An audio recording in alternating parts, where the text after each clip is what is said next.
اعوذ باللہ من الشیطان الرجیم بسم اللہ الرحمن الرحیم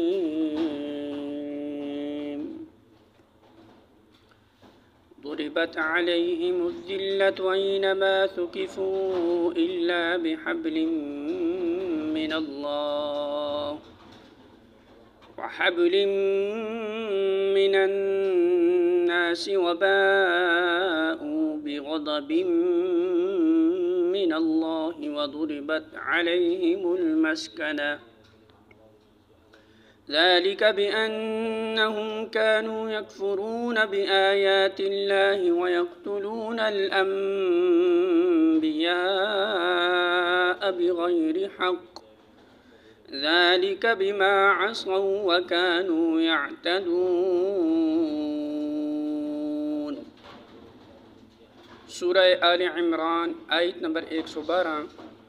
ترجمہ: یہ جہاں بھی پائے گئے ان پر ذلت کے مار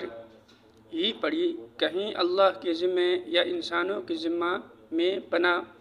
مل گئی تو یہ اور بات ہے۔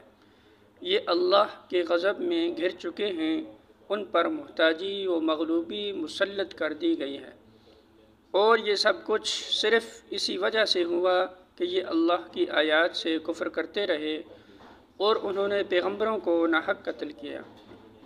یہ ان کی نافرمانیوں اور زیادتیوں کا انجام ہے۔ سورہ آل عمران حاشیہ نمبر 90، یعنی دنیا میں اگر کہیں ان کو تھوڑا بہت امن چین نصیب ہوا تو وہ ان کے اپنے بل بوتے پر قائم کیا ہوا امن و چین نہیں ہے، بلکہ دوسروں کی حمایت اور مہربانی کا نتیجہ ہے۔ کہیں کسی مسلم حکومت نے ان کو خدا کے نام پر امان دے دی اور کہیں کسی غیر مسلم حکومت نے اپنے طور پر انہیں اپنی حمایت میں لے لیا۔